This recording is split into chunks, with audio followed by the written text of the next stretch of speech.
Hi, I'm Caroline Mitchell, canine behaviourist at Good Doggy. So I want to answer the question today, is there such a thing as a dominant dog? I get asked this all the time. And it's not a surprise because for many years we have been conditioned to treat our dogs as pack animals. Our dogs are supposed to have an alpha, and in order for us to get good behavior from our dogs, then we have to behave like the alpha. We have to dominate our dogs. We have to get them to show us submission. And that's how we get that kind of obedience that we want. But in this video, I want to talk more about why there aren't any genuine pack leaders or dominant dogs, and actually what's really going on. So the word dominant actually just refers to a behavior or an attitude or an interaction. So a dog can be dominant in a situation. Maybe they're being dominant over their food at that moment, but we don't label a dog as dominant. A dog is not dominant. A human is not dominant. It's just about that behavior and that interaction. And when there's a dominant behavior, there'll also be a submissive one, hopefully. But we have come to use this as a label to describe the kind of dog that people have struggled with a lot over the years. So this is the kind of dog that we say has a problem with authority. When he's being dominant, he's trying to take over the family. He's trying to control everybody. He's aggressive. When people don't do what he wants everybody to follow his rules. But this is a really outdated concept. In fact, it was debunked decades ago by the same guy that came up with it in the first place. Almost as soon as he came up with the idea, he debunked it himself because he realized that the study that he had taken that led him to that conclusion was very flawed. It actually had no relevance to dogs anyway.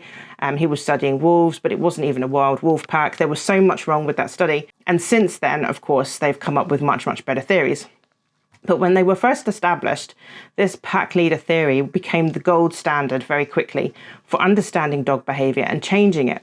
And for decades, it was just the way we did things. Dogs were pack animals, and they needed to be dominated in order that they could live happy, content lives with us. But our understanding of dogs and their behavior has evolved an awful lot since then. We are learning new things all the time. And whilst the techniques that were used in order to dominate our dogs and to get that good behavior in a lot of ways did work to achieve the behavior that was wanted, we've realized now that there was a huge impact to that. So the dog's mental health suffers. We now know how much damage it can do trying to use these techniques to achieve what we want. And what we have now learned is that it makes a massive hit on a dog's confidence and resilience. We have since developed much better techniques which will achieve exactly the same end result, but without destroying confidence and resilience. So whilst those techniques did appear to have worked, there was a massive downside, but we don't have to do that anymore. But these things have been stuck around for a long time. So why do people still use dominance to train their dogs, given that we have so many new and better ways of doing things and without all of those kind of negative downsides? Well, the truth of it is that new ideas take a long time to filter through. The pack theory became so ingrained, it will not change overnight. But the good news is that animal behavior colleges and universities, dog behavior institutes, they don't teach these methods anymore.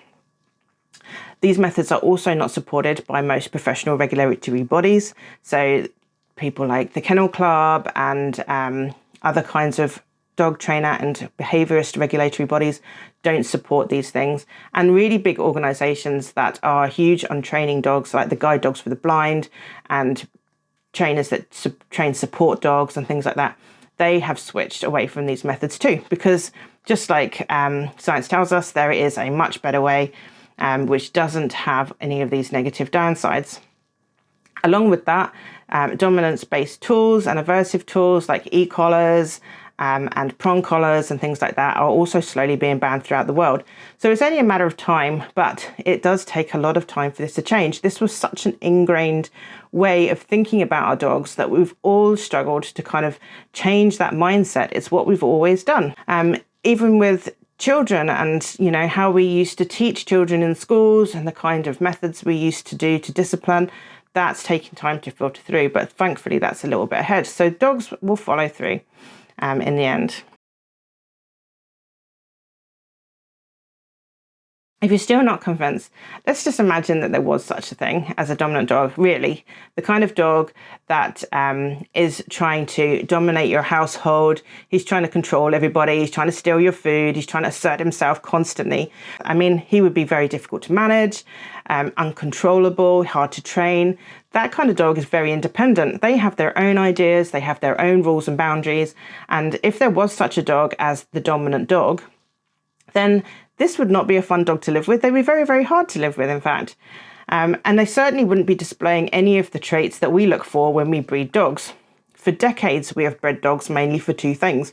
Either because they are cute and they make great family pets, or they are very, very trainable. And very often, both of those things kind of cross over in the middle. Neither of these traits exists in our dominant dog. Our dominant dog is not a cute and cuddly family pet, and he's not very trainable either. He's very difficult to train, in fact, for obvious reasons, because he's constantly trying to train us. So there's always this kind of pushback. So even if there was such a thing as a dominant dog, we would have bred those kind of characteristics out a long, long time ago. It only takes 12 generations to fully domesticate a wolf. That could take 20 to 25 years only. If we only started breeding for trainability or cuteness, we would have achieved this years ago. We've been selecting breeding dogs for over 200 years. If there ever was true dominance, it is long gone. So there's always a yeah, but. There'll be somebody that says, yeah, but my dog, but this, but that. And as a behaviourist, I see dogs that appear to be dominant all the time. Sometimes I get dogs that have seen other trainers, quite a lot actually, and those dogs will come to me having already been labelled as dominant by another trainer. And some of the behaviours that they're showing might sort of fit into that kind of dominant description, but it's actually much more likely to be frustration or anxiety-based behaviour. Both of these kinds of behaviours share similarities with what has traditionally been described as dominant. Food guarding, for example, is anxiety-based. Fear of going hungry is an anxiety, and that is what makes dogs aggressive about food. It's what makes them want to guard their resources, because they fear that they may run out and there may not be any more of them. They're not being dominant over their food. They're just afraid that they might run out. Teenage behaviour can be unpredictable at times. When your teenager is going through lots of hormonal changes, growth changes, behaviour changes, this can be quite a challenging time for people. They'll try out lots of new things. They'll see, what can I get away with? What is my role in this family? Why am I here? What do I like? What don't I like?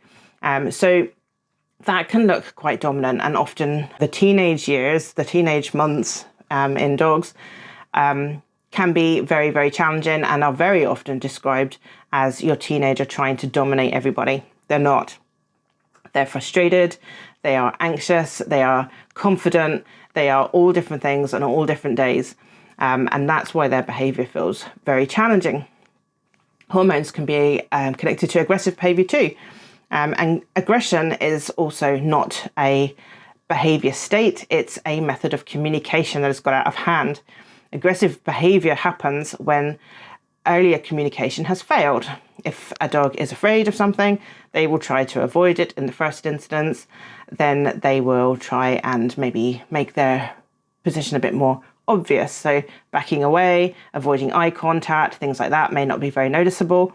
If that gets ignored, they'll try something else. Maybe they'll try growling or lunging or barking or something like that.